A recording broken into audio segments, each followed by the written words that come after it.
Dilly the body snatcher right here. It's a champ. Big up to Sporting Icon. Subscribe. Otherwise, I might pay you guys a visit. So Martin Bakole takes on Rodney Hernandez. And Rodney Hernandez, coming into this fight, had only ever been stopped once, and that was against F.A. Ejagba. In fact, Hernandez, he's got a few losses on his record, but he's always gone the distance with some pretty tough guys. And last time out against Joey Dueco, he went the distance with. He went the distance with Matchroom's new signing, heavyweight from China, Zili Zhang. He went the distance with Sergey Kuzmin, Adam Kaunaki, Michael Hunter, Razvan Kajanu, and so on. But Martin Bakole become the second person to stop Rodney Hernandez in only 2 rounds.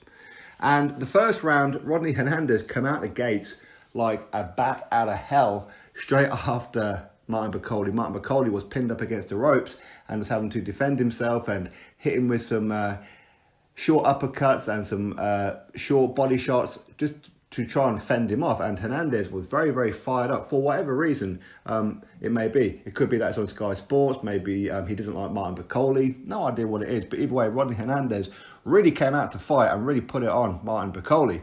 But Bakole, he weathered it and was landing some pretty good shots of his own in the first round. Second round, Hernandez, of course, came out exactly the same way, but Martin Bakole started using his jab and managed to catch him with some pretty flush shots, with some short left hooks and a big straight right, which ultimately got Hernandez wobbled, and then he was on the back foot. And Bakole, when he gets his opponent hurt, he really goes for it. He really goes for the jugular, and that's exactly what he done, and ended up knocking Hernandez down to the canvas after a bit of a sustained beating, and the referee automatically called the fight off. Didn't even give him a count. To be fair, I don't know whether Hernandez would have got up, but I think a lot of it, why the referee maybe stopped the fight, was because he took so many shots unanswered that it was a case of, well, you weren't going to do anything even if you did get up. So either way, Martin Bakole, he gets his second stoppage victory in, 2-3 weeks.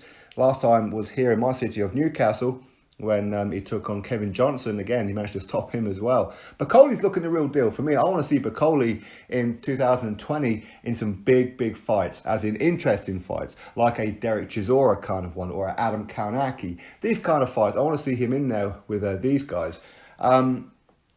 Straight after the fight, his trainer, Billy Nelson, he said that Daniel Dubois is still looking for an opponent. Let's have it. I mean, I think that Billy Nelson, he does like to keep Martin Bakole busy, and he's got a lot of belief in him.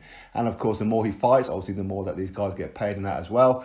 And of course, if he can get a scalp like a Daniel Dubois, that's pretty good going. I mean, I don't know whether or not Frank Warren would fancy that fight, to be honest. I really don't know whether or not he would.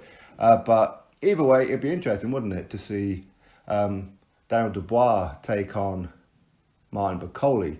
As I said, if not for me, I'd like to see Bakole take on the likes of a Derek Chisora, or maybe even a Joseph Parker or something like that. Either way, we'll have to wait and see what happens. You drop your thoughts below about it. Click thumbs up, subscribe. Catch you all on the next video.